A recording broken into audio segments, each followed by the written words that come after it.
Hello, everyone, and welcome to Blind Buys, a podcast where we watch and discuss movies we've bought sight unseen. I'm Jesse, and with me, as always, is my collector in crime, Josh. Hey, thanks for joining us for our 15th episode, where we'll be covering Martin Scorsese's outrageous 2013 film, The Wolf of Wall Street. That'll be at the bottom of the hour, as always, and this is going to be an interesting one for us to discuss, I think. Yes, indeed. But it's kind of an exciting time at the movies. There's a lot going on, a lot of new things that have come out in the last couple of weeks and will be coming out in the weeks ahead.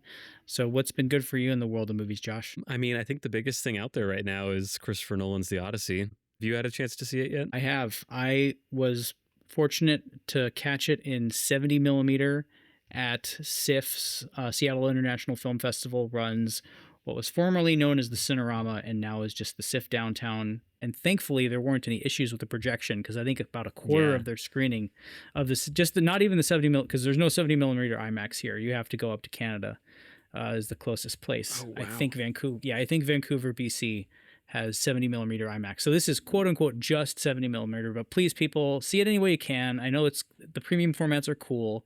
Yeah. It's going to look good no matter how you see it. But having said all that, I'm glad I was able to see it in 70 millimeter there. And yeah, I thought it was just spectacular in all meanings of the word. I was totally swept up in it for the whole runtime. I did feel like toward the end, I kind of was starting to feel it when you're sort of entering the third act and we're not kind of running through all the different episodes. But it pays off that he chooses to do everything the harder way. I think it shows up on the screen and it pays dividends. What do you think? Yeah, I totally agree. I actually did get to see this on 70 millimeter IMAX. What? Yeah. How far did you have to drive? Just 2.5 hours to Dallas. Okay. That's worth it. Worth it, I say. Yeah, well, it's kind of funny because my wife and I were planning our first kind of weekend away from our 6-month-old, and we had something else going on that weekend in Dallas already. And when we were lining up, hotel stays and tickets for other things, I I realized that was the weekend that the Odyssey was coming out, and I was like, "Is there any way we could also fit this in, after we've done everything else?" And it ended up working out, and it was just fantastic. Incredibly loud. Yes. Great sound design, great score by Ludwig Göransson. Fantastic performance by Matt Damon. But I think like the craft of it all is what really blew my mind, because seeing in the lead up to this coming out, the whole cast talking about, how much effort it took to get this story on screen, with Nolan choosing to shoot in this way entirely with IMAX cameras.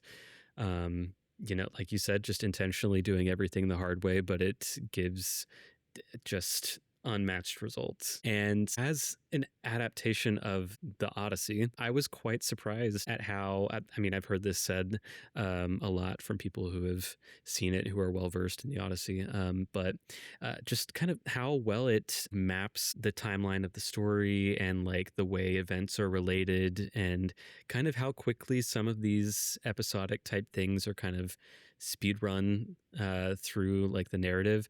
That is translated really well onto the screen, the way that Nolan kind of wrote everything into the screenplay, and I thought that was really interesting to watch. What you say about the third act, maybe kind of beginning to feel the length of it, I think is true, but I revisited the poem in the couple of weeks leading up to getting to see this in theaters, and it really is like the last 12 or 13 books of the Odyssey is, once Odysseus reaches Ithaca. And so a humongous chunk of the story takes place after he's already made it back, and in the lead up to, him taking his home back and getting rid of the suitors. So I do feel that is very true to the story, how it's done in the film. I will say though, like, I was riveted the entire time. My heart was beating out of my chest for quite a few scenes. I want to know what you think specifically about more of the like horror related stuff, and I guess spoilers for this version of the Odyssey for anyone who hasn't seen it yet. But like the Cersei stuff with, molding the men into pigs and those crazy practical effects. I want to know what you thought about that, because I was just like flabbergasted in the theater. I was like, I cannot believe what I'm watching right now. Yeah, so I am also rereading the poem. I read it in either high school or college, and I think it was like the Robert Fagel's translation, which was kind of the standard for the time, but I'm rereading it in the Wilson translation, and I haven't gotten to the Cersei part yet. But similarly to what you were saying about, it's fascinating how long it takes for Odysseus to show up in the poem for if you haven't read it or if you've forgotten. It takes a while, and then all these like little episodes kind of in the middle of the journey go by pretty quick. But yeah, the Cersei one definitely seems to have been changed substantially, just in terms of like how long they were on that island and what happens there. But yeah, I think Samantha Morton's performance is just tremendous in that segment. Both the danger that she poses, but also the danger that she feels from these men who just show up at her doorstep, and she's there by herself. So there's both, it's kind of like a two-way street of like everybody's kind of like on edge about what this is and what might happen. Yep. But yeah, I thought it was a really inspired choice, the way that she really, like, they show her molding these guys into pigs. And you see just enough of it to, it's like, oh man, that is gnarly. And you hear things going on in the background. You don't get the full sort of like American Werewolf in London horror show of, and I think that's fine. I think it really was, the way they did it was really smart. They didn't have to augment too much digitally for that portion, or really throughout. There was really, and even the Cyclops section, I assumed more of that was done digitally than I guess it actually was. It was a lot of puppets and other things and an actor in a suit. So really just amazing stuff. I think my favorite, my favorite picture I've seen online was a production behind the scenes photo of the Landragonian giants between like the stunt doubles that they had for the Ithacans are all like not little people exactly, but short, very, very buff people. And then a bunch of like 7'5" guys in armor. And then they just did clever tricks of like forced perspective to kind of enhance it. So it's just everywhere you look, there's amazing stuff. But yeah, there was definitely creepy stuff. The Hades portion was really well done. The stuff they filmed in Iceland. And I don't know, I think I felt like Elliot Page's performance it really was kind of maybe pound for pound might have been my favorite thing. That character who kind of like was the linchpin in sort of selling the ruse of the Trojan horse. Everything really rides on him, and then later on, I think really kind of adds oomph to everything that happens in the third act with the Robert Pattinson character. It really hinges on what Elliot Page does, both in the flashbacks to Troy and in the when you see him again in Hades. And yeah, that just I was kind of blown away by that. So it's nice to also, there's some really great performances throughout. It's not just all spectacle. And just some of the stuff, like, again, the thing that really, aside from the spectacle of it all, it made me think about, the costs of war and how we make myths and what myths we believe about ourselves and great nations. Yeah, they really did it. So it didn't just feel like empty calories to me in any way. No, absolutely. I've heard a lot of commentary on this over the last week or so, kind of describing this as the skeleton key that unlocks Nolan's whole filmography. And typically I would hear something like that and be like, that's just, a critical take, or like someone trying to be scholarly, trying to sound that way. But that it really does feel like the Odyssey is the culmination of everything that Nolan has ever made. It aligns so well thematically with everything that he's clearly been interested in for decades now and been, kind of trying to tell in all of his movies. Even the fact that like the Trojan horse in this movie is kind of positioned similarly to how the atomic bomb is positioned in Oppenheimer as kind of this like civilization destroying thing that the main character is responsible for and has to carry the guilt of. Yeah. It's a totally new interpretation, at least new to me, of this character and of this story that I just frankly was not expecting. So I was really blown away by that. Yeah, and I think it makes sense the way they really kind of de-emphasize all the stuff happening with the gods. It's a tale for the 21st century and for 21st century people. So Hmm. I also probably would have enjoyed stuff with silly gods running around and doing things, but this just I think really it packed a punch, and it just felt like more relatable in many ways to me. And yeah, I started last year. I started doing rankings for like prominent filmmakers who I've seen I'm kind of limiting myself. If I've seen all of their features, I'm going to do a ranking and kind of keep Hmm. that going as I go along. So for right now, I have Oppenheimer 1, Dark Knight 2, and Odyssey 3 in my Nolan rankings. And Dark Knight is honestly, I think it's mostly on the strength of Heath Ledger's performance. Like that's just Hmm. such an incredible like, and a lot of that's bound up emotionally with like how things ended for him. But that's just it's like it's hard for me to imagine that movie without him, and Yeah. since that was the last thing he left us with. But I don't know, it could be Oppenheimer 1 and Odyssey 2 just in terms of purely the film overall. And it might be recency bias, but Yeah. yeah, I don't know. Yeah, I man, I don't know. haven't thought about my Nolan rankings to be honest. Especially because I'm not as big of a fan of the Batman films. I mean, obviously, Yeah, the the Dark other Knight ones are is low for me. The yeah, other Batmans are low for me, to be honest. But he yeah, mostly because he's made so many really amazing movies. But just even yeah. beyond that, yeah. Well, I genuinely think Tenet would be close to the top of my list, if not my Mm. number one. Oh wow, Um, wow, wow. just because I've seen it so many times, simply because I'm trying to understand it, and I'm still trying to understand it. So Mm. Mm-hmm. I've seen it more times probably than any of his other work. But I mean, Inception will always be pretty near and dear to me. I wrote a paper on the Prestige in college, so I feel like I know the ins and outs of that one pretty well, and I really like it. Oppenheimer, I mean, would probably end up somewhere in the middle for me, although I did get to see that in IMAX 70 as well when that came out, so the theatrical experience for that one is just firmly cemented in my memory for sure. But I think the Odyssey would probably be right at the top of my list right now. So Yeah, yeah. yeah, Hopefully, this gets a pretty tricked out release. We'll see. I yeah, feel like they none of these end up at boutiques ever, so it's like kind mhm, of like what's the studio gonna do? yeah. But yeah, I will be so interested to see if this gets the cropped version of IMAX yeah, that that's the full screen, like 1.78 to 1 aspect ratio, rather than getting the more square, 1.43 to 1 ratio, which might look pretty strange on most devices and TVs, but it would be the full aspect ratio as Nolan shot it. So I'm very interested to see how that turns out. They are doing that for the Project Hail Mary 4K I did see recently.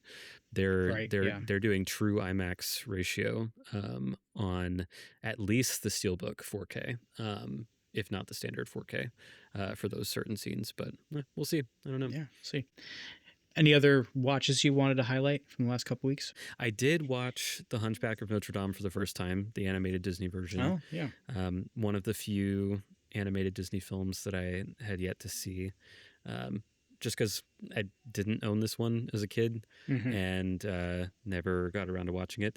It's all right. Um, Yep. it looks great, but I definitely think I missed the train on this one. The songs are just to me they're not memorable, which is odd coming from the same team as I believe The Little Mermaid and others. I'm just like, why do these fall so short to me? I don't know. Yeah, from that sort of back half of the Renaissance, it seems like Hercules and Mulan have a lot of big fans, and Hunchback less so, I Mm-hmm. guess. But yeah, I would still probably go to see it more so than many other animated movies that come out now. But by the Yeah. standard of the time, yeah. Yeah. Let's see. I checked out Abel Ferrara's The Driller Killer on Oh yeah, Arrow's Blu-ray. Um, this is about as low budget, gritty New York as you can possibly get. And I had a great time with it. It took me, I think, 3 times to get through it, just because it's been that kind of week. But I think the editing is awesome. The sound work is crazy. The pacing got me a little bit, because I thought this was going to be closer to, a genuine slasher, and it's more of a like a drama with some violence. But it's extremely gritty. Like the vibes are rank, and that's what Yeah. you want when you watch something like this. So Well, and Abel Ferreira, playing the killer, like he's just yes, so disgusting and kind of yeah, like very. It's kind of like incredible how kind of selfless in a way he is to like be on screen portraying this guy, who's just yeah, totally and gross and unhinged. Yeah. yeah, choosing not to make himself flattering Yes. is Yes. definitely a choice. Um, the last one I'll throw out here is I got my Shout 4K of the Money Pit, Oh the yeah. 80s comedy with Tom Hanks and Shelley Long. And I had been waiting to watch this until this 4K came in, and I'm excited to say that I freaking love this movie. Yeah. I thought Yeah. I thought the slapstick was so well executed, and I am just the biggest sucker for like a crazy Rube Goldberg gag where so many things go wrong, and this movie has several of those, and also just Tom Hanks younger Tom Hanks being very mischievous and sometimes abrasive and sometimes extremely sarcastic, is just really appealing to me, and Yeah. it works really well in this movie, in my opinion. No, I have to say I miss that Tom Hanks so much. Yeah. I know Yep. maybe these are the movies he's been making kind of since like Saving Private Ryan, I guess. Maybe those are the Mm-hmm. movies he wants to make, or it's obviously a groove that he fits so well and it's worked out well for him. Mm-hmm. But I really miss that, just kind of brasher, like almost like raw nerve quality that he had Yes. to him. And it's like a version of him that I feel like a lot of people don't even think about anymore. Like younger people, Yeah. especially if they haven't gone back to these older movies. Yeah, it's in this. It's in The Burbs. You can hear it in his voice performance in at least the first Toy Story. Yeah, sure. That's yeah. It's Or even like A League of Their Own. He's kind of like this mm-hmm. drunk, Yep.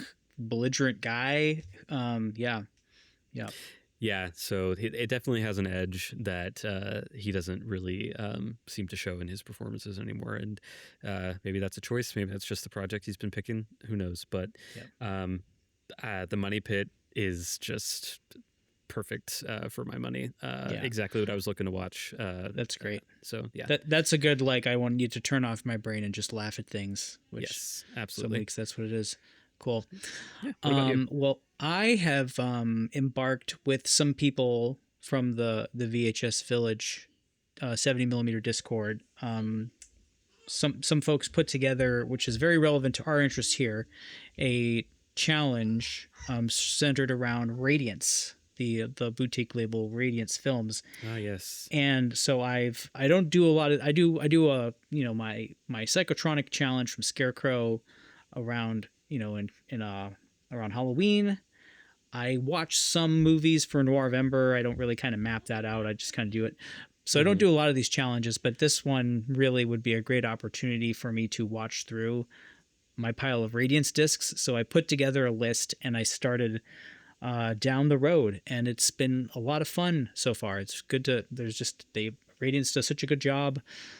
So from that challenge so far, I kicked it off with the first movie in the Shinobi box, the first Shinobi box, Oh, and so yes. this is called A Band of Assassins, or Shinobi or Ninja, A Band of Assassins. I guess Shinobi perhaps means ninja in Japanese, but yeah, there's 6 of these movies that they made in the 60s of ninja movies, and they're really cool and very very different from what many well, at least American audiences might think of the ninja movies of the 1980s, which are fun in a different way.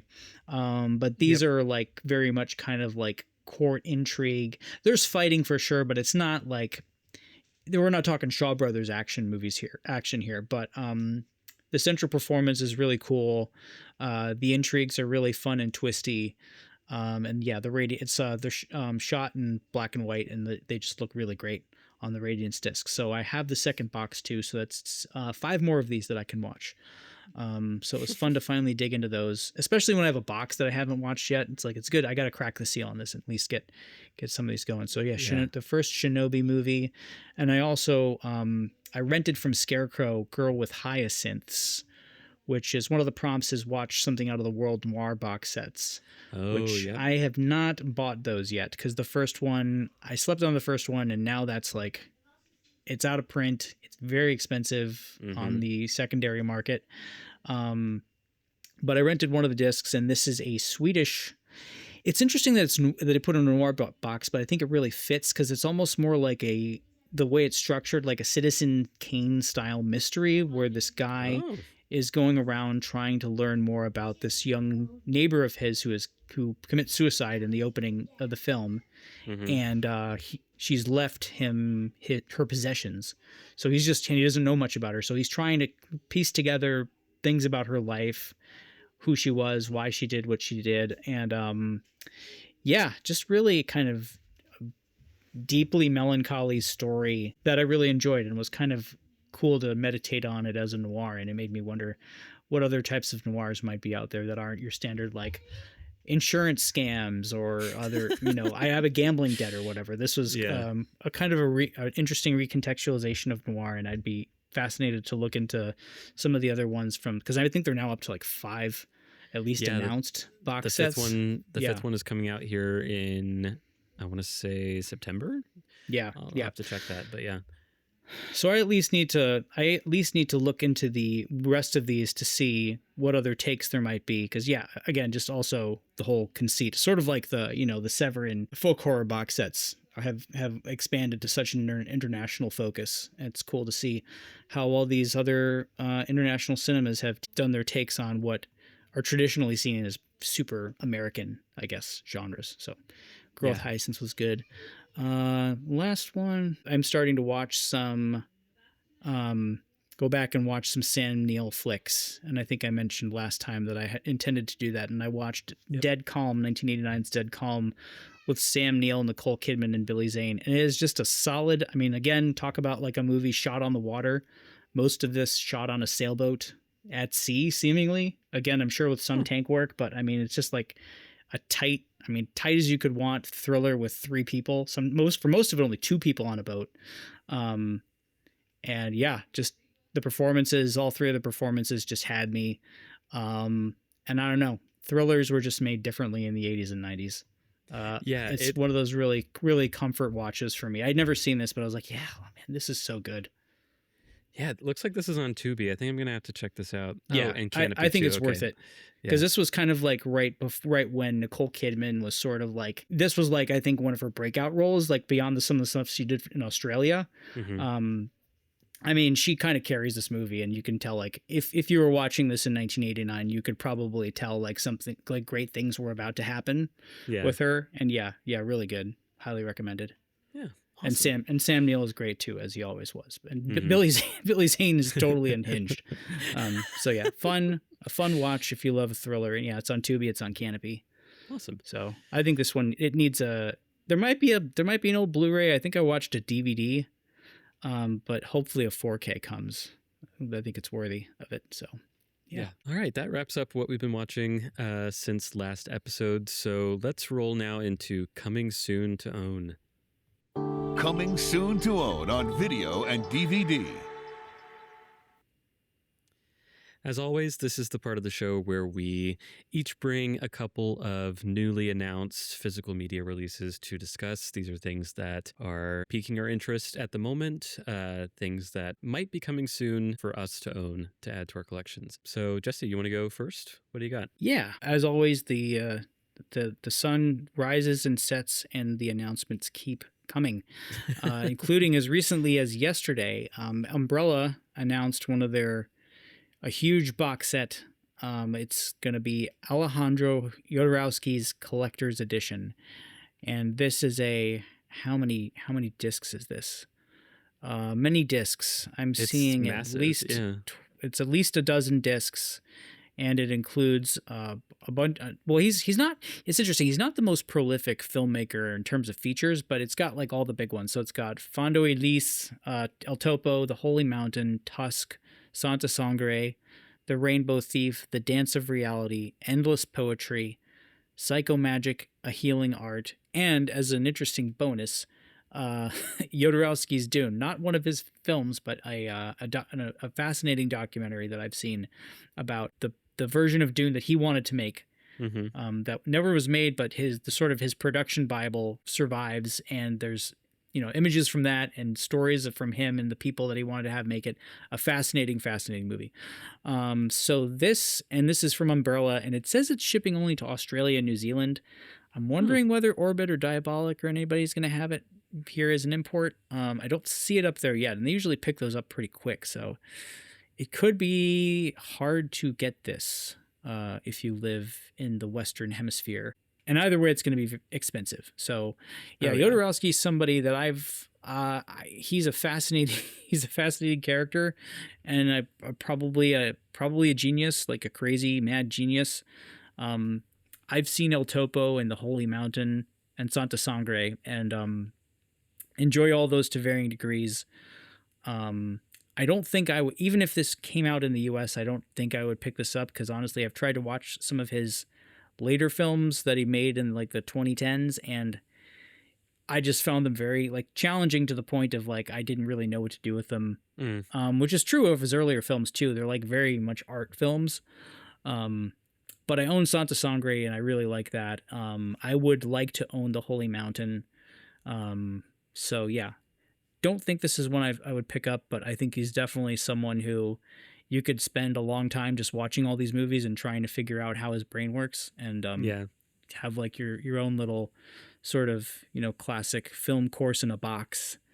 And it comes with a hardbound book. I mean, look, the set looks beautiful. It's got a hardbound book, which I'm sure is full of incredible artwork and stuff from his movies. And let's see, how many of these are 4K? What's going on with that stuff? Yeah, because Umbrella does sometimes in these things put out a mix. Yeah, I think it so might does be one of Imprint, those situations. It's not entirely clear for me from this announcement. 4K Dolby Vision of Fondo Elise, El Topo, The Holy Mountain, and Santa Sangre. So the heavy hitters are in 4K, that's cool. So you'll get those in 4K, because not all of those are available even here in 4K yet. And yeah, I would recommend Jodorowsky's Dune to anybody who likes any of the Dune movies, or is just generally a fan of sci-fi movies since the 1970s, because some of the people who were supposed to make this movie went on to work on Alien and lots of other things that you've seen. And so the bones of what this movie would have been are in lots of stuff that was huge and would go on to influence other things. And just listen to Jodorowsky talk is very entertaining. He has a lot of wild stories. So yeah, Umbrella's Jodorowsky collection is one. Another film that I've seen and that I really enjoy, Sexy Beast. Jonathan Glazer's. Was this his first movie? I'm not sure. Can't remember what came first, but he's only directed like something like 4 movies, maybe 5 movies. But Sexy Beast is sort of his crime thriller, starring Ray Winstone and Ben Kingsley. Just a really incredible movie. Very, very. I mean, he was like he directed like music videos and stuff before he got into film or into feature films, and so his visual style is really striking. The camera work is really amazing, and it really is kind of on display in Sexy Beast. And the performances from Ray Winstone and Ben Kingsley are just kind of off the charts. So, and Second Sight's work on these restorations and whatnot is always really great, and they're doing it in their full kind of hard box style, which is there if you want it. I tend to just get the standards, which have all the same features. You miss out on the books, but you get the sort of the meat and potatoes. So that's something I'm definitely very excited to see. Have you seen Sexy Beast, Josh? No, I haven't. This does seem like the ideal way to see it, though. Yeah. coming from Second Sight. Check it out. Last thing I'll mention is The Shout, which is one of the Criterion releases coming. It's a Jerzy Skolimowski. I really don't know much about it, to be honest with you, but the cover art is really striking. Sort of this very stark, grainy black and white image of someone screaming. Sounds like a psychological thriller of some kind. And I've actually never seen any of Skolimowski's movies, so it's as much me wanting to kind of remedy that, I think. Mm-hmm. And this sounds like it could be a fascinating way in. Oh, and it stars among the cast is Susanna York, who blew me away a couple of years ago in Robert Altman's Images. So I'm instantly interested in anything where she's kind of like in the foreground there, and John Hurt's in it, who's also just fantastic. So yeah, The Shout, coming from Criterion. Very cool. And the very, very last note for me, just more of a kind of a curio that I saw yesterday that's coming soon. Imprint is releasing Species 1 and 2 on 4K in an outrageous hardbox that will run you $170 if you order it from Orbit. Wow. And it comes to, I mean, this also has a hardbound book. It looks like it's got to be at least 100 pages there in that book, along with a lot of, there's reproductions of the press kits, there's lobby cards and things, a large format hardcover photo book. Oh, wow. And the new artwork is pretty, I mean, if you've seen Species, I think you can imagine what the artwork is of. So it's just kind of funny to know what labels think they can get people in on. In terms of the price and everything, yeah. They must have done some kind of market research or something to show that there is, an audience for this, this kind of, all-out release. But for that price, man, that is crazy. It's a lot, and it's imprint, so it's an import. These imports always cost more, so that's also a factor. But yeah, if you've been waiting for Species 1 and 2, surely there will not be a more decadent release than this. So your time is now. Yeah, for sure. What about you, Josh? What did you want to note this week? Well, first up, I wanted to mention Criterion's long-awaited 4K release of Guillermo del Toro's Frankenstein. It came out last year. It's one of my absolute favorite movies of that year. I got the chance to see it in a theater, actually, instead of just on Netflix, and that was a fantastic experience. I think critical thought on this film kind of goes back and forth about, its merits, how the visual style, the use of digital effects, that kind of thing.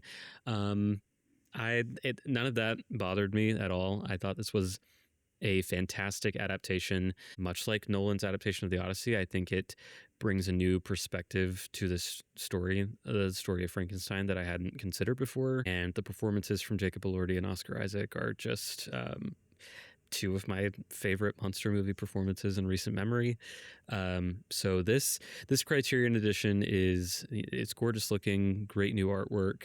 What I'm most interested in here is the bonus, which is the Reborn cut, which is a director's cut of this movie, which is it's kind of interesting. This is coming out, less than a year after its theatrical release. We've already got a director's cut with 8 additional minutes added to the film, but here it is, and I'm very interested in checking it out. It's also got like a full-length making of documentary, it looks like, and then something called The Parlor, which is a collection of conversations on craft. This is featuring Del Toro himself, actors Jacob Elordi, Mia Goth, and Oscar Isaac, cinematographer Dan Laustsen, production designer Tamara Deverell, and costume designer Kate Hawley.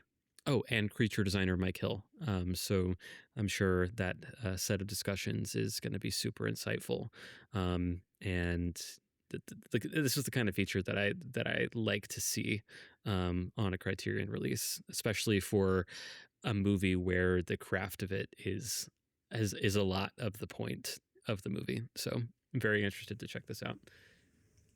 Absolutely. And yeah, it's interesting how I don't have The Shape of Water. But certainly with like Nightmare Alley, it's interesting to see the lengths that he goes to present like, oh, here's the black and white cut of this film, you know, and with this you're getting like this full extra, and you get 8 minutes, but that's still, it's, you know, it's a bit longer. Or wait, 158 minutes. How long was it originally? Oh, it's like yeah, 151 minutes. Yeah. 8 minutes. But that's a, you know, depending on what happens and where. Yeah, I just appreciate that, you know, he goes the extra mile to show you kind of a different vision with some of these releases. That's really cool. Yeah. Next one I wanted to spotlight comes from Altered Innocence. This is By Hook or By Crook. I've had this one on my watch list for a while, and I've been kind of waiting for it to be more readily available. But yeah, if you don't know what this film is about, listeners out there, the description is: By Hook or By Crook is a trans and butch buddy film that chronicles 3 weeks in the life of Shy, a handsome, gender-bending small-town dreamer with a nagging messiah complex. He meets a drifter named Valentine, a deliriously expressive wiseacre adoptee on a misguided search for her birth mother. And these two join forces and learn, quote, the true meaning of poise under pressure. And I'm very interested to check this out. I'm glad it's getting a release of some kind on Blu-ray. And yeah, this will be a blind mind for me. I'm definitely going to hold off to watch this until I can get a hold of this. Have you seen this movie? I have not, but I've seen. Everything I've watched from Alternate Innocence has been something that's new to me. I think they're just another one that is really doing the work of bringing out, especially, you know, specializing in predominantly like a lot of, you know, queer stories, films by queer filmmakers. So things that I wouldn't have been aware of. Having spent much of my movie going life like kind of like swimming amongst the mainstream, I think Altered Innocence is just one of those really labels to be treasured. So I'm definitely interested in this. Yeah. The last one I'll throw out here, this is not really a recommendation, but the Interview with the Vampire, the 90s film starring Brad Pitt and Tom Cruise and Kirsten Dunst. This is getting a 4K release from Warner, so this is just a standard studio edition. This is a bad movie. I don't recommend people watch it. But I do recommend that people watch the show Interview with the Vampire on AMC. The 3rd season just came out. It just wrapped up last week. And it is a fantastic retelling, recontextualization of the Anne Rice novel. And it is slowly working its way through the entire Vampire Chronicles series. And the 4th season just got announced here in the last few days. So like I said, I will not be picking up this 4K of this movie. But I wanted to mention this just to put a spotlight on the TV show, because I personally feel like not enough people are watching that, and people definitely need to. It's one of the best made shows out there, and it improves every week, and keeps going to new places that I never expect. So check that out, but don't maybe check out the movie version. Well, you know, I will have the bravery to say that, you know, if you have the opportunity to look at 1990s Antonio Banderas, Brad Pitt, and Tom Cruise in 4K, this is why we go to the movies, people. Come on. But seriously, Tom Cruise, another person whose acting I kind of miss, you know, the way that he used to do things when he used to take crazy chances. I mean, he goes for it here, even though he's like kind of not that. That's really kind of, I guess, in a way more Brad Pitt's story. Cruise is out there doing things and making it interesting. Yeah, it's definitely interesting. I think they are both just terribly miscast in those parts. Okay. All right. But looking at them, sure. Yeah. It's a shame we can't cover it here since we've both seen it. We'll have to find someone who buys this blind and invite them on. We can have it out. Yeah, surely we'll have that discussion at some point. But yeah, that wraps up my picks for this section. And so now that just leaves us to move on to our feature presentation. And now, our feature presentation. Jordan Belfort has it all: drugs, women, and absolutely filthy amounts of money.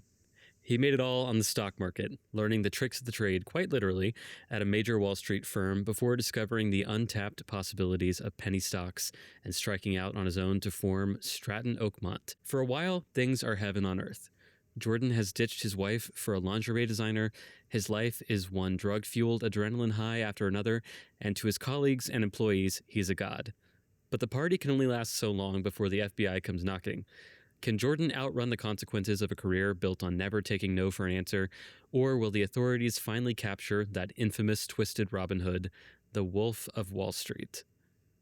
So, Josh, have you seen any Martin Scorsese movies before? Let me think. Rather than say, yeah. So, you clearly you have existing history with Scorsese, but why was this a blind buy for you? Or maybe how did you miss this one? Because I'll just say, like, it seems like one you would have seen, given the year it came out.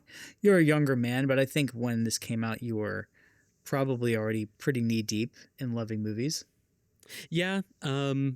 I missed this one in theaters because I was not in the habit of going to see R-rated movies at this time. But I missed it, since then, just because I think the length of the movie was prohibitive of me watching it for a really long time. And some opinions floating around out, in the ether that maybe this wasn't, Scorsese's best work. And I ultimately ended up getting this 4K disc used from a video store. And it's just the standard Paramount release. So not a ton of like special features or anything like that. But yeah, truthfully, I missed this one. A number of factors kept me from watching it until now. And that's kind of how he ended up here. I mean, Scorsese, what to say about him? I mean, he's the guy. I don't know what else to say. I've seen many of his films. I have so many more left to go, though. I started the Scorsese journey last year, and it kind of fell apart after maybe the fourth or fifth movie, just because of timing and everything, and maybe availability too. Oh, I remember what it was. New York wasn't streaming, and I couldn't find a DVD of it anywhere. But I think a 4K of that has just been announced fairly recently. Yeah. So that's where I ended my chronological Scorsese journey. I've obviously seen several of his later works as well, but yeah. So that's my story behind this. You said last week you had seen this before, correct? Yes, I saw it. It was a DVD. I think it was I might have gotten it from the library, or maybe it was from Scarecrow. It was either Scarecrow or the library on a DVD. Not long after that was released. So, and it was one that I watched with my wife when we were still dating. And it was an interesting way to see this movie. If you've watched along, or if you didn't, by reputation, it is quite spicy in the language. There's incredible. I think it holds some record for the number of expletives. It used to hold the world record for the number of F-bombs in a single film, and I think the number is I had it right here. It's 569 fucks in this movie. Nice. Which that's fascinating. That's a lot. It's a lot. So there's that. I mean, there's a lot of scenes with sex workers. There's a lot in this movie to where, depending on who you're watching with, it wasn't uncomfortable, but it was like, I was we'll get into this shortly, but I was into it, but it wasn't my favorite. And I think my wife could have taken it or leaved it. So that may have also colored my first watching this movie. But yes, I have not revisited it since. And I did pick up the Arrow 4K about a year ago. So yeah, so I own this now, and it's my second time watching it. Oh, exciting. I guess we can just jump right into our thoughts about the movie, because this is like you said earlier, I think to me offline, a full course meal, like at least 3 courses, maybe dessert. I don't know. but what course is the Quaaludes? Are you so here? I should that's ask you the this. amuse-bouche. Yeah. Are you starting off with the quiz? This is like they spend a lot of time talking about the Quaaludes, Yep. how you consume them, when you consume them, how often. So, would you start the meal with the Quaaludes, or are you finishing the meal with the Quaaludes? Well, I guess the question is, are these the delayed action Quaaludes that they Oh, yeah. find later in the movie? Because The Cadillac then, Quaaludes, right, yeah. Then you're at risk of, if you take them too early, then they hit in the middle of the meal and that throws everything off. They also took 4 of them. That's or something true. like that before any of them hit. But that didn't help. You only need one, apparently. It's true. So Well, I don't know. that's not something these guys like hearing about No, anything. exactly. But anyway, yes, a full course meal, certainly. Honestly, and I'm gonna be bringing this movie up a lot, and there's no way for me to get around it. But Yeah. a lot. I think even at the time when I watched this the first time, I could not stop thinking about one of another favorite movie of mine, Boiler Room, which is almost beat for beat this movie. Really? Except it's much shorter.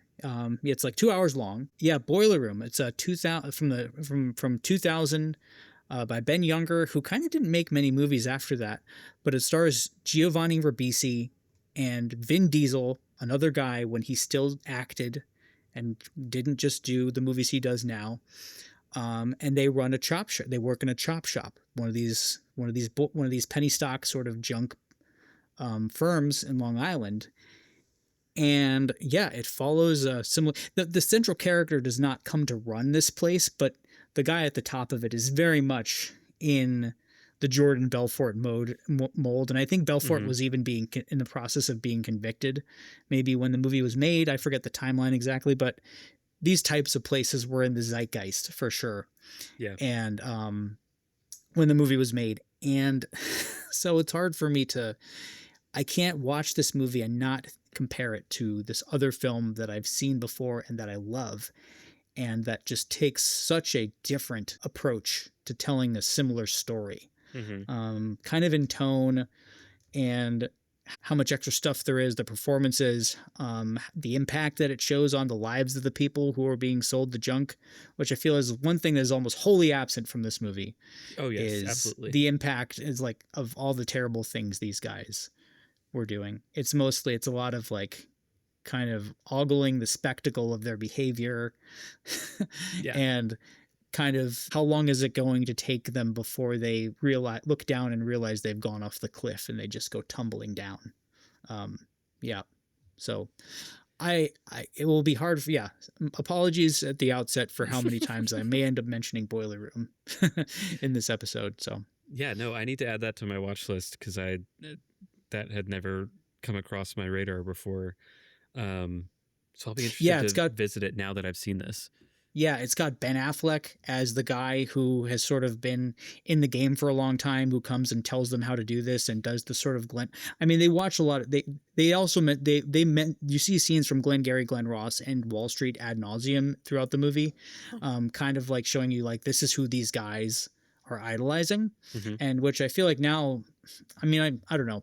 I kind of wonder whether some of the appeal of The Wolf of Wall Street is sort of that classic sort of Scarface problem of like, people think these guys are cool, because a lot of this is kind of like you're having fun with these guys in a way. At least you're laughing along with it. It's very entertaining. I mean, the way it's done, you can't deny. Like when you put these guys, what Jonah Hill is up there doing, what Leonardo DiCaprio is doing. It's highly entertaining to watch, for sure.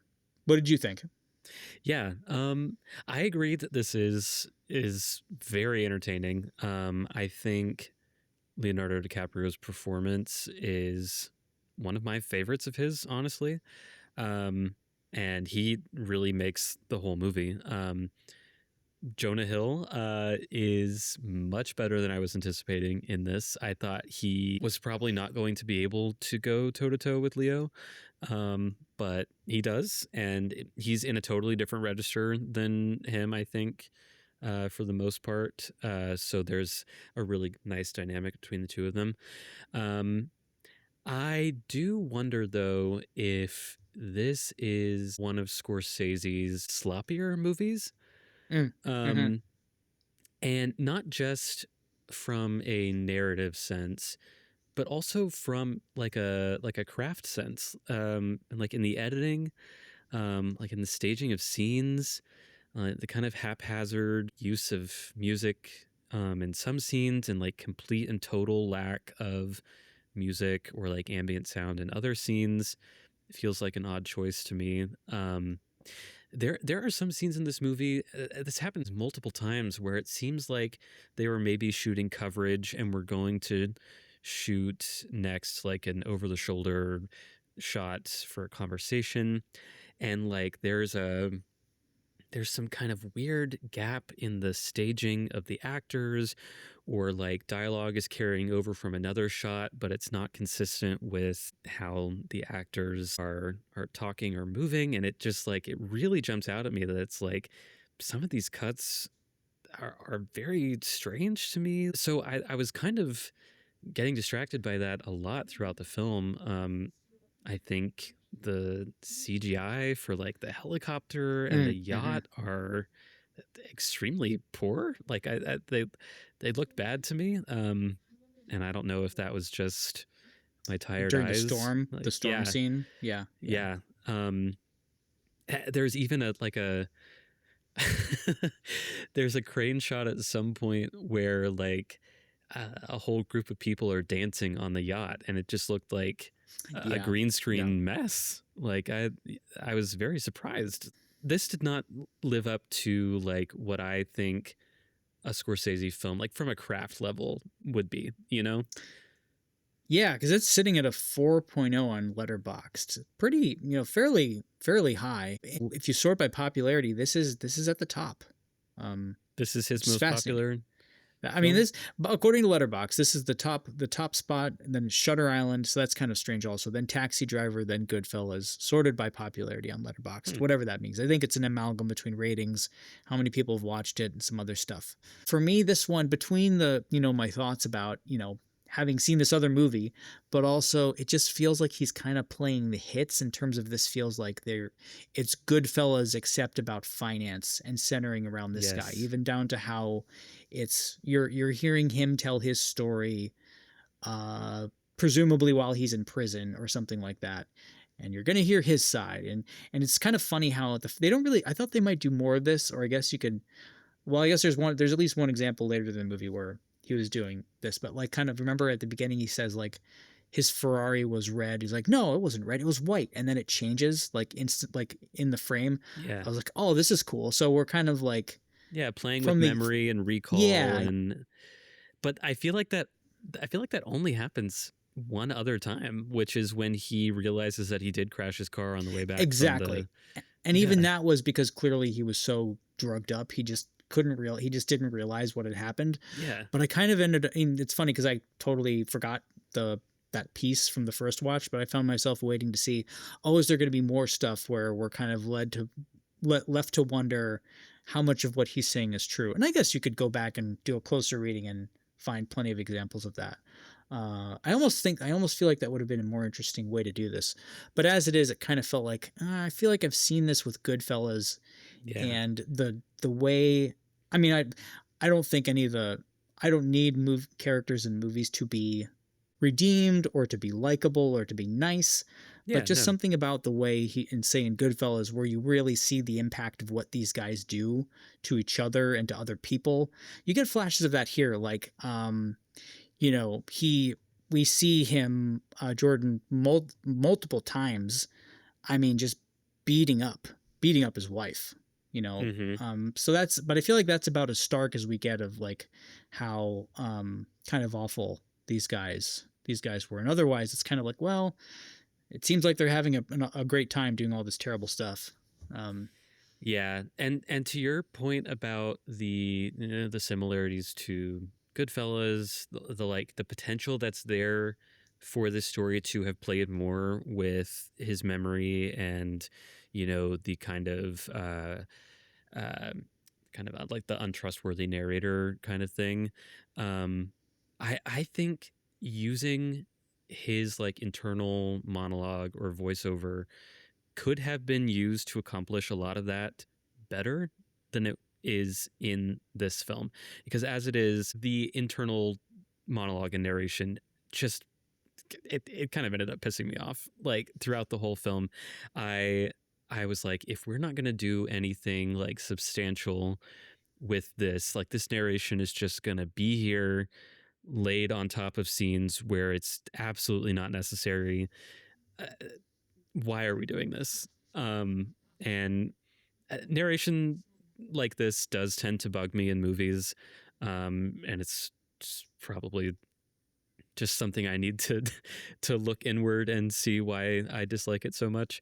But it really struck me in this movie. I feel like it was not used in a way that would better like serve the narrative to kind of try to get at that idea of, are we really seeing what he's telling us we're seeing? All I know is that's not happening in this movie, and so the narration made me mad. Yeah, and again with the length, it's a long time to listen to have Leo kind of talking at you about. And I don't know, some of it just felt like there were so many sequences that were, and again, these are on their own.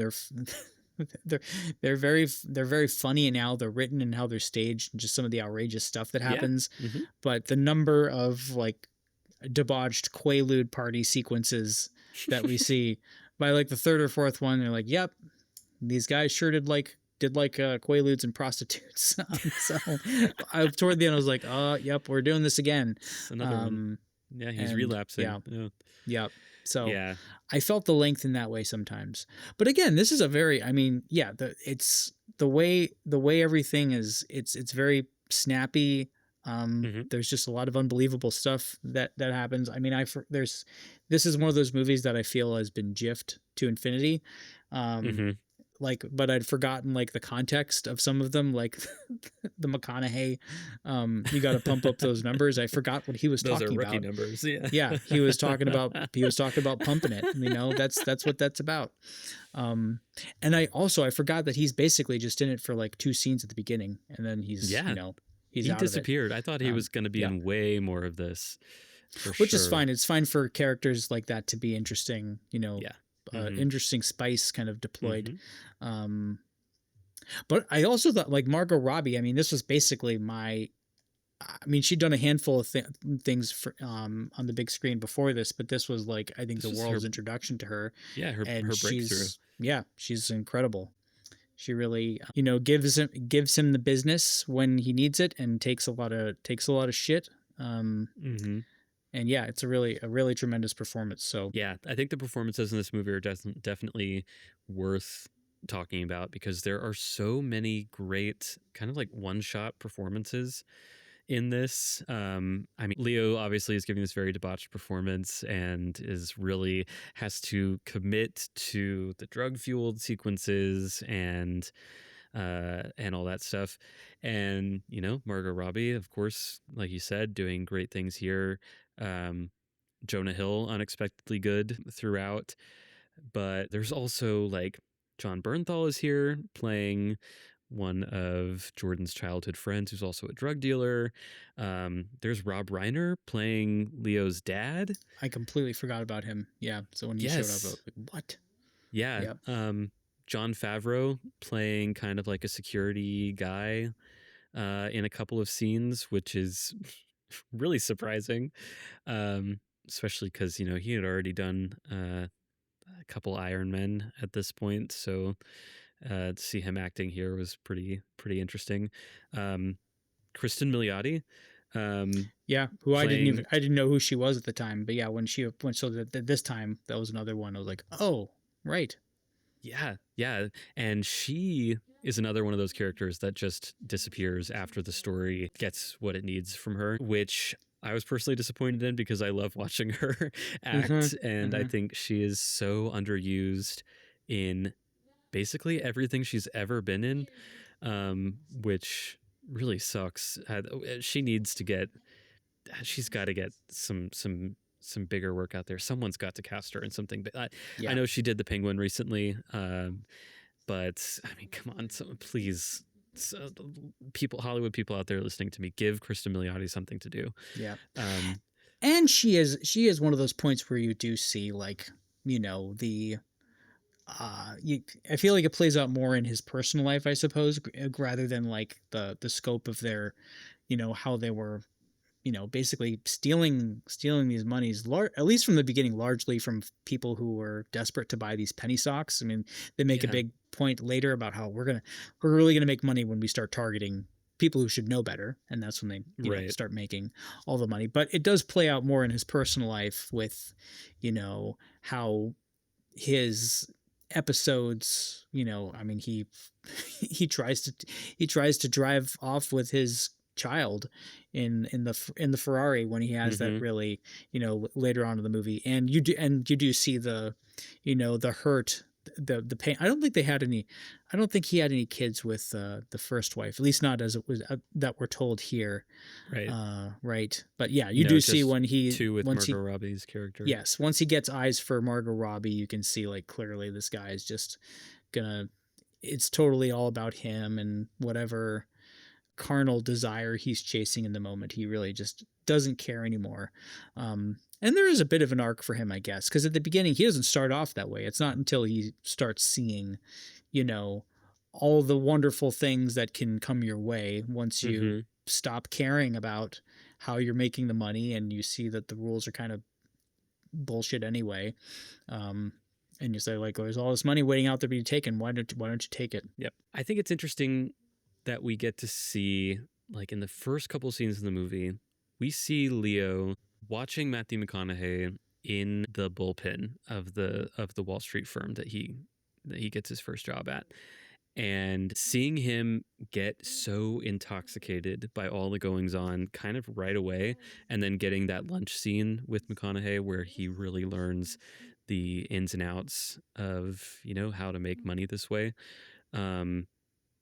I wish we had a little bit more of that, but for what we got, like, by that I mean like a little bit more of this character before he got so totally turned by the appeal of drugs and money. But from what we've got here, I think that scene between the two of them at lunch is fantastic. It gets a little expository in nature, mostly, I assume, because, you got to explain to the audience at some point what all these terms mean. But I think it worked for what it was going for.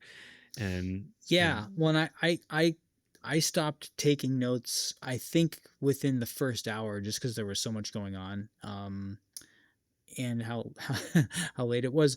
But I did make note of, in that scene, you do, like, DiCaprio you do get a lot of these sort of like little aside looks that he makes, like he kind of can't believe what he's hearing and seeing from this guy about, like, how often he masturbates, like how much whiskey he thinks they should be drinking, or whatever gin and tonics, I guess it was, like how many gin and tonics they're going to have in the middle of a work day. He's like, really? Is this how things are done here? So yeah, it does kind of feel like the transformation is really kind of takes place within that scene in a way. Yeah, instantaneously. Because then once he sort of goes over to the first penny stock, he almost seems fully formed once he's kind of converted to the penny stock operation that's run out of the whatever that little small business was. Yeah. And all those guys see, like, what he knows all the tricks and how to get people to sign on the line that is dotted. Yeah, how persuasive he can be. Yes. And he already seems to have thrown all caution to the wind, really, by the time. And that's not long after that lunch, because that lunch scene, because it's like, they have the lunch, he has some success, but then the crash happens, and he's out on his own. On the day he can finally become a certified broker. Yeah, that's right. His job. And then he finds the ad in the penny saver or whatever it is for, like, whatever the rinky-dink operation was, which he basically bends to his own will pretty quickly. Yeah. So what you say is definitely true. He arrives at the penny stock firm pretty much fully formed, and we don't see any sort of that development. I don't think really. It's just kind of spoken to in the narration, which is interesting. But I guess it makes it to where the first time we're really seeing him put on the charm offensive and like not take no for an answer is in front of these, you know, guys in this rinky dinky operation, you know? So I guess there is some benefit to that. Yeah, and I guess he just the you know, the culture of, you know, the getting the dollar however you can, even just in the time he does spend in that sort of first big Wall Street bullpen is so, like, all the guys he encounters there just really don't seem to care about anything. So I guess you spend any amount of time, if that's an environment you can stomach. It's just like, oh, you're cut from the same cloth that these guys are. You just haven't. Maybe he just hadn't realized it yet. Yeah. Well, from there, once he takes the, you know, the penny stock idea, he hires his neighbor. Well, his neighbor kind of confronts him about how much he makes because of the car that he has. And so his neighbor, Jonah Hill's character, Donnie, is one of the first people to kind of throw themselves at Leo's feet, being like, you are my hero. I want to make as much money as you do. And this happens quite a bit throughout the movie. Like even once he gets Stratton Oakmont off the ground, he's working with his childhood friends. They hire more people. They move out of their little garage. But even when he gets like the quote unquote bad press and gets kind of labeled as the Wolf of Wall Street from a journalist, all of that leads to even more young potential brokers kind of throwing themselves at his feet. Like, teach me your ways, master. And this isn't like a subtle movie by any means. So like the line money is the real drug is literally said at least once in this movie.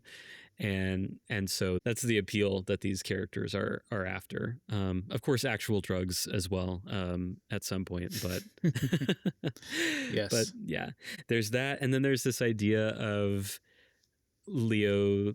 I keep saying Leo, but Leo's character, he kind of twists it so that he feels like he deserves these people's money because he can spend it better than they can, which is a very interesting perspective to take, but which I have to imagine that for these people, like, who learn how to spend money well and also like how to hide their money so that they can have it for later and not get caught, that's the way they justify it to themselves. Yeah, and then the back half of the movie kind of turns into like, once we get introduced to the Kyle Chandler FBI character, who kind of gets on his case, and then in the second half it almost turns into this like, well, how can they hide all this money? And they get a lot of mileage out of that. Yes. How long can they keep the party going, really? And it even gets to the point where Jordan is going to make a deal with the SEC, and take kind of a slap on the wrist type thing and a fine. And that would basically make all of his FBI problems go away. But he kind of talks himself out of it in real time, in front of his associates, in a scene that I thought was actually quite good. Yeah, it really felt like one of the centerpieces, and it was one of those times where I kind of wish the film had been kind of tighter overall, because like, oh, this is good. I want more of this type of stuff. Yes. Rather than all this, yet another montage of drugs, etc. But yeah, it really feels like that's one of the kind of the selling points of the movie, is that sequence when you're kind of like, oh, this is kind of gets to the heart of what this guy is and why he ultimately, no matter how smart he is or whatever scheme he thinks up to kind of get to the next move, this is why he's ultimately this is going to be his downfall, which is maybe the most interesting thing about him as a character. Yeah, because he preaches never taking no for an answer. And so from his perspective, taking a plea deal like this would be taking no for an answer, like saying no to his lifestyle, what he's built, and everything. I think we should definitely talk about Kyle Chandler, and his performance in here, because it is very sneaky performance. It's it's layered when he's going up against Jordan, trying to put on, this kind of sense of naivete, like, while also trying to get him to incriminate himself. Yeah. I the think meeting it's on a the boat. fantastic Yeah. performance. The meeting on the boat is great. I like that. That's definitely one, like, I didn't like, this can go on for as long as it needs to. Yeah. Very funny, where he's sort of playing the impressed rube on the boat. Yep. And when he, Can you say that one more time? Yeah. What a great line delivery. I know we're supposed to be rooting for Leo's character in this, but that line delivery alone made me want to to stand up and cheer for this guy, because we're like, oh my God, he caught him Belfort so easily. he throws the lobsters at them as they leave the boat. Like, yes. Yeah. Amazing. Yeah. Great stuff.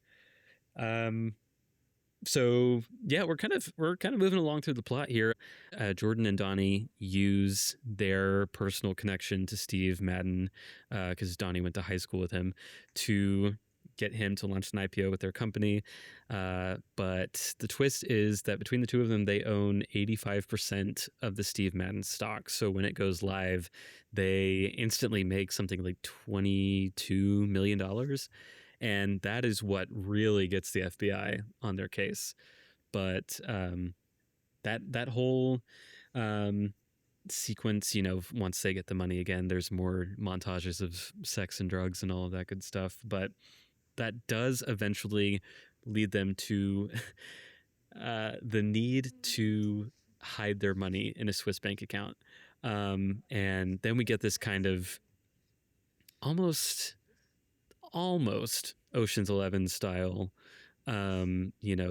sequence where it's like talking about how we're going to get it done, how we're going to get this money out of the country, who we're going to use to smuggle it. And this is a really fun sequence, especially because we get a good turn from the Swiss banker, Jean Dujardin. Yes. Jean Dujardin. From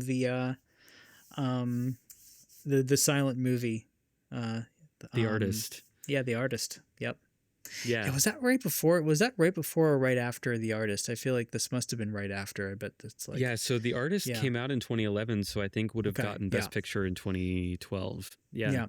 Yeah. And he's funny. I thought he did a good job, because this character is kind of like is revealed to be a bit of a boob kind of later on. Yeah. Yeah. They have a really funny exchange. Jordan and the banker do over the phone, where they I think it's after Aunt Emma dies, I think, and we can talk about that character too. Margot Robbie's character's aunt, who has a little something potentially maybe going on with Jordan. But anyway, after the aunt passes, they have a phone conversation that's really funny, where the banker is not fully speaking English the whole time and is getting kind of frustrated with Jordan, and also kind of being arch with him. Like, you got to get up here right now kind of deal. Like, you're going to lose all your money. And so it kind of forces Jordan to pivot and try to get to Sweden as quickly as possible. But I thought that conversation was hilarious, and Jean Dujardin's performance throughout is really great and quite funny. Yeah. Yeah, and the rapid fire of just, certainly by this point in Scorsese's career, he could get just about anybody he wanted to appear in his movies for any length of time. So his ability to just kind of like roll out yet another person that you love for a scene or two, I think does a lot to make it certainly watchable, and one that people enjoy quoting and talking about. Another one, Shea Wiggum as the captain of the ship. Captain. Yeah, who I guess he's older, so he'd obviously been around for a long time. But I think I don't think I really I'd probably seen him in a lot of stuff by then, but certainly now after all the Mission Impossible stuff, I was like, Shea Wiggum is the captain of the boat. What? Yeah, crazy stuff. And he is another one of those one-hit performances in this movie where he gets to do some very crazy stuff during the storm sequence. And I mentioned at the top of the show I didn't love the storm sequence based on how it looked, but I did enjoy the character interactions during that sequence. Leo trying to comfort Margot Robbie, but also trying to get Jonah Hill to go get the Quaaludes because he doesn't want to die sober.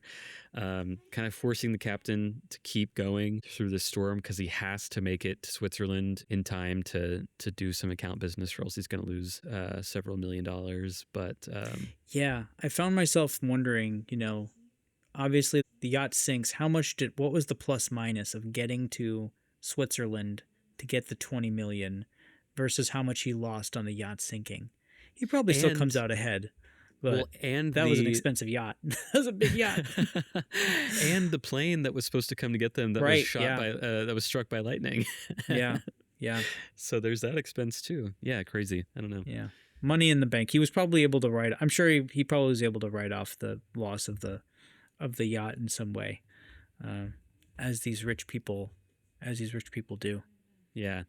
Well, not long after that sequence, he gets under house arrest at some point and gets sober. Yeah, we find out that he's been sober for 2 years, and we just skip over all of that.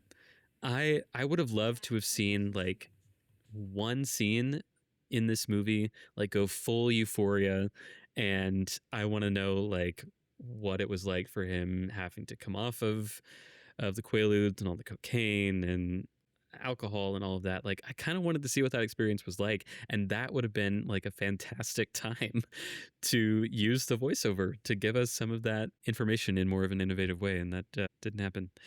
As it was the scene between him and Jonah Hill when he offers him the non-alcoholic beer, and he's like, what do you mean? You just have to drink a lot of it to get fun. That's very fun. One of the many. I mean, this is one of those movies where you could just like list the 50 lines that are funny and shocking and memorable. Yeah, absolutely. Yep. Oh, and we've mentioned this a little bit, but the reason that he gets put on house arrest is because he and Donnie do some expired Quaaludes, and he's advised by one of his lawyers, I think, not to speak on the phone because the FBI has tapped his phone. But through a whole series of events, he ends up driving like a mile or whatever to the telephone, and the drugs hit his system, and he has to try to stop Donnie from incriminating himself on the phone, and gets arrested for driving extremely under the influence. I think this was probably my favorite sequence of the whole movie. Him just totally zoinked out of his mind on these Quaaludes trying to get home. Really, really dedicated performance by Leo in this sequence, especially when he has to do the cocaine to then try to save Donnie's life, do mouth to mouth with him. That's probably about as close as we get to seeing like the physical toll all of these things take on these people. And I thought it was a great scene. Yeah, even Bernthal sort of like gets killed off screen, in a like, oh, he was dead 2 years later. Yeah, I think like the biggest kind of quote unquote set piece here to discuss is when Margot Robbie's character says she wants a divorce, and Jordan loses it, immediately relapses on drugs, and then attempts to kidnap his daughter, which is absolutely harrowing. Yeah. Just a really scary sequence. This is where his life like officially falls apart. Like it had been unraveling before, but this is the moment where he really like he can't come back from this at all, in my eyes, and obviously eventually in the eyes of the FBI, because he does end up getting caught. Yeah. What do you make of him when he agrees to wear the wire, trying to kind of have it both ways, where he, slips Jonah Hill the note saying like, don't incriminate yourself, I'm wearing a wire. It definitely reads as like the last ditch effort, I don't even know how much the Jordan character thought that was going to work. I mean, he obviously was trying to be sneaky, getting it under the napkins there for their meeting. But again, refusing to take no for an answer, that's his whole deal. So obviously he was going to try to get wearing a wire to work in his favor, kind of in both directions. And it just didn't work out. But the shot where the agents show up at his house with the note, like the next morning or whatever, is one that I remarked on in my notes as a shot that really stood out to me, because it's from the balcony, like we're seeing at like a stair landing or whatever, and there it's like this kind of Dutch angle so that you can see Leo in the top corner looking down, and you can see the agents in the bottom corner looking up. And it's this very dynamic staging, and that's like real Scorsese stuff there that I thought was kind of missing from the rest of the movie, which is maybe why that shot stood out so much to me. I thought that was awesome. That was a notable one that I noted as well, and another fun little last bit from Chandler, the way he like is waving the note around, and yep. yeah. Yeah.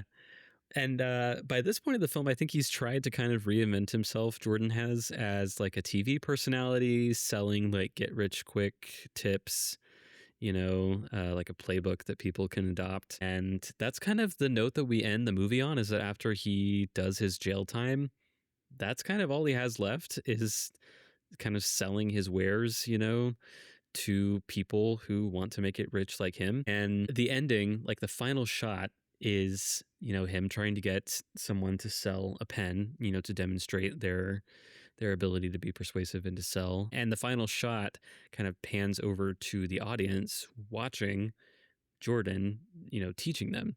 And I think that kind of very interestingly mirrors, like us as the audience for the film, like we've been watching him this whole time. It also mirrors like the young brokers kind of throwing themselves at his feet earlier on. This is a much more, subdued, older crowd. And they're still looking to him for help and making money, but it is markedly different than how it used to be. His life is so completely changed, and it really is his own fault. There's a lot of that coming up at the end, and I do think it's a fitting ending for him. It is just very abrupt, I thought. Yeah, especially given how how much that came before and all the characters we spend time with, and we don't get this. And I don't. Sometimes it's kind of annoying when movies do this, but we didn't get the whole like Chester Ming ended up doing blah blah blah blah blah. We didn't get the whole postmortem on every single character. I don't think I needed that, but I did notice. I didn't. It was stark at how sudden it was that we didn't kind of learn whatever might have happened with Naomi, or even I was kind of wondering what Teresa, his first wife, might have gotten up to after. But yeah, it does. I mean, the ending that we have, it does sort of show how it doesn't matter how much of a tumble somebody like him has taken, the sort of the lore of the dollar is still too great for people. They don't really care about. I'm sure it would have been in the news for them to see who this guy was and what he had done. And it doesn't matter. I mean, yeah, we elected a person to lead this country who kind of is in the same, like, it's all out there for people to see who this guy is and what he does, but it's the allure of the money and the gold and all the other stuff. It definitely has that meaning now. Seeing kind of how our world has gone. Well, he even, and again, this was 2013, but she's coming out of Trump Tower in one of the shots. Like his when his first wife catches him in the limo doing cocaine off of Margot Robbie's breast. Yeah, it's a Trump Tower. Which I'm sure, obviously, I mean, Scorsese does nothing by accident. I'm sure he knew exactly what he was doing by staging that there. But this was before we had descended into our current circle of hell. Yep, for sure. But even then, the sort, and Trump is like he had been on The Apprentice for who knows how long, as a sort of husk of his whatever former persona he had as an actual businessman, which even then he was still a real estate huckster, cheating people. But yeah, I that was something I noticed at the time. I was like, yep, I appreciate that little sting there. Just like subtle enough, at least compared to the rest of the what's going on with the rest of the movie. Yeah, that's a very subtle kind of dig there. The ending actually kind of reminded me a little bit just a little bit of the ending of Killers of the Flower Moon, where we're kind of like removed from the story that was being told and being presented with like the idea that this is now a story that people are watching or hearing, people like us. Obviously I think the ending of that film was more effective, but the ending of Wolf of Wall Street did remind me of that just a tad. Like thematically, I think there's a bit of a connection there, in the way that he chooses to kind of turn the camera back on the viewing audience, as kind of a way to make an ending. Well, we've come to the ending of the movie, so I guess it's a good time to ask, are there any little extra bits that you wanted to mention that didn't come up? I mean, it's a 3-hour movie. It's one of it's one of those ones, there are just so many so many one-off performances and outrageous lines and things that one could point to. Yeah, I'm looking through my notes here. This is the most notes I've taken for a movie since we started doing wow. this. Probably just because it's so long, to be honest. Let's see. Oh yeah, this was funny. That the fact that when Stratton Oakmont moved into their new offices, they had to designate it a fuck-free zone between 9 and 7. I thought that was a funny little aside, even though I think they say that didn't last very long. So yeah, it was funny. When they are going over the receipt for a client meal and someone said, they spent $26,000 on yes. On a client appetizers. Yeah, and it was because one of the guys ordered all the sides, and I think Rob Reiner's character says, "What one of the sides cure cancer?" And Jordan's retort is, "Yeah, that's why they were so expensive." Yeah, Rob Reiner would probably be my biggest one. Just given the tragedy with him and his wife, just like, oh man, it was just so fun to have him appear, and because he started off as a funny guy on screen, and he would never stop being that. Yeah, just a fantastic performance from him. And we actually got more of him than I was expecting in this, kind of seeing as how a lot of characters throughout this film kind of, have their time and then move on. So it's nice and to then see there was him appear also throughout like the whole private thing. investigator that he hires sometimes, who would be the other person who would be like, you gotta, like, what are you doing? Like the person who would be like, try to be the voice of reason. Yeah. Yeah. Really great stuff. The Aunt Emma character too, we didn't talk about this much, but that scene between Aunt Emma and Jordan on the bench where he thinks there's something between them, and it's like one of the 2 or 3 times in the entire film that we hear someone else's inner narration. We hear Aunt Emma in her head being like, is he flirting with me right now? And same for Leo's character. Kind of feel like they didn't do enough with Aunt Emma, and because she kind of dies off screen too. Something that stuck out to me in the big speech that Jordan was giving where he convinces himself to stay, he spends a lot of time talking to this character Kimmy. Did we ever see her before that sequence? Do you remember? Because he's like talking about all the great stuff that Kimmy has done for the company and everything that he's done for Kimmy. And I'm we have never seen this character before. At the time, I found myself wondering if she was the woman, if she just looked different, if she was the woman who shaved her head, who he gave $10,000 to shave her head or something at the beginning. Oh, was that one of the first? I don't think it was, but it kind of at the time, yeah. Because overall, just like there's a lot to be said also just about like, aside from Margot Robbie, what the women in this movie are up to or not up to. Like we see like a handful of, they're like a couple of black brokers, but it's also just it's lots of like aggro white dudes being absolutely terrible. Yeah, for sure. Yeah. And what's required of the women who move in this world to do. Yeah. The head shaving scene was actually also really, that was up there too in terms of like the spectacle of how awful and disgusting these guys were. Yeah, almost like cartoonishly over the top kind of evil. Yeah, totally. Yeah, for sure. That's pretty much it for my notes. Did you have anything else? I think we hit on mine. But one of mine was just, I wrote at one point, maximalist boiler room, which again, I will just, if you like this movie, I would be interested to hear, because I think Boiler Room is just generally kind of a forgotten movie, underseen. and I would be interested to hear what people think about it. Because I feels like one of those movies, if you've seen that, it will make you view this in a different light. Like, I don't know what I would think of this movie if I didn't know Boiler Room existed. If I might be like, oh yeah, man, this is quite a look into the world of the penny stock, chop shop world. Yeah. But yeah, no, that was, I think we hit all mine. And in terms of I do have the Arrow, but I have to say I didn't get around to watching any of the features. It looks great. The Blu-ray has, I mean, a lot of stuff on here, and I don't know how much of it. Some of it was recorded for the Arrow release, I believe, and some of it was archival from the time. Leonardo DiCaprio being one of those people who doesn't really have to do anything he doesn't want to, so I don't think they brought him in to do anything for this release. Yeah, but yeah, and I'd be interested to watch him at some point. On the Paramount 4K that I have, there's just 3 features. One is called The Wolf Pack, and I think it was that's on here. Yep. Yeah, that one does have Leo in it briefly. I watched a tiny bit of it. And so, that was made at the time, kind of on set as they were working on the film. And then there's a round table of like cast members, and I think Scorsese is there too.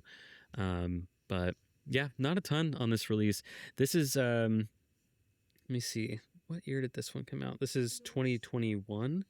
This edition came out, and it's 4K only. There's no Blu-ray on this release. There's a digital code, so it's one of those ones where I imagine it was a little bit cheaper at the time because there was no extra disc. But yeah. Keeper for you?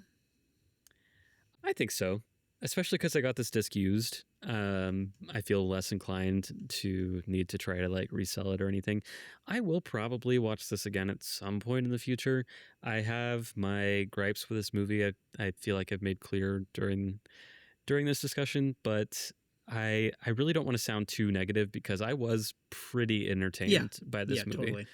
Totally. For me, I think it just suffers in comparison to some of what he had done before that was in like either Casino or Goodfellas, which just kind of, it feels so in the mold of those movies. And again, I'll mention it for the last time, Boiler Room, even though it's not his movie.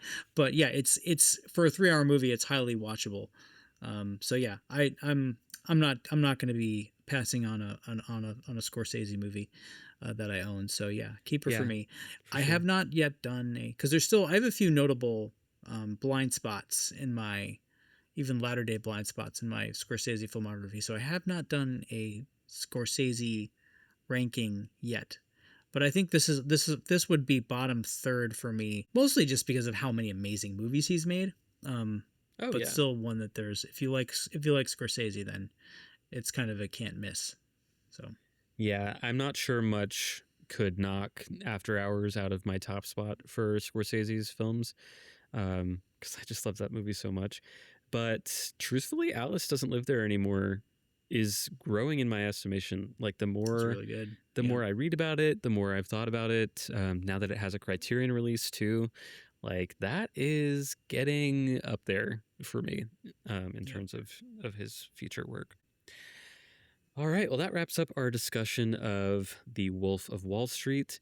As always, if anyone out there has any thoughts or feelings about this film, any other film that we've covered, or physical media news in general, or just any questions for us, you can send it to us at blindbuyspod@gmail.com, and we'll be happy to read your message to us here on the air. We do not have any letters from friends this week, though, so that means we can roll right into Jesse's pick for our next episode. What are you thinking? So thinking back about that Radiance journey that I mentioned earlier that I've started, I'm looking down my list of potential picks that are in my blind buys pile, and I think we are going to be, for next episode, going back to Hong Kong with 1990's A Moment of Romance, directed by Benny Chan. This is a Radiance release, one of their earlier ones. Let me see this. Yeah, release number 23. So I think probably in that first year of them putting movies out. A brief synopsis from Radiance on A Moment of Romance. Small-time hood Wah Dee, played by Andy Lau, is enlisted by Triad boss Trumpet as a getaway driver for a daring heist that goes wrong. Thinking fast, Dee takes Jojo hostage to save his skin, but the bosses order her to be killed. They escape and begin a forbidden relationship while being chased by both sides of the law. So this is a Johnny To and Ringo Lam production, so it's kind of like you got Johnny To, Ringo Lam, Andy Lau. It's kind of like an all-star cast of characters here for a Hong Kong production. So I'm very excited to check this out. It's been in my pile for a while, and it's said to be a reference point for a lot of other Hong Kong and just East Asian cinema that would come in the decades later in terms of both its beautiful imagery, some of the violence, and how it's staged. And so, yeah, I'm excited to check this one out. Yeah, this one's going to be great. This was one of the first Radiance titles that I picked up purely on the allure of the cover alone, It's a really which I nice think cover, is gorgeous. So I'm really excited to check this out. Well, you heard it here first, folks. Next episode, we are covering 1990's A Moment of Romance, available from Radiance Films. And we will see you next time. Bye, everybody.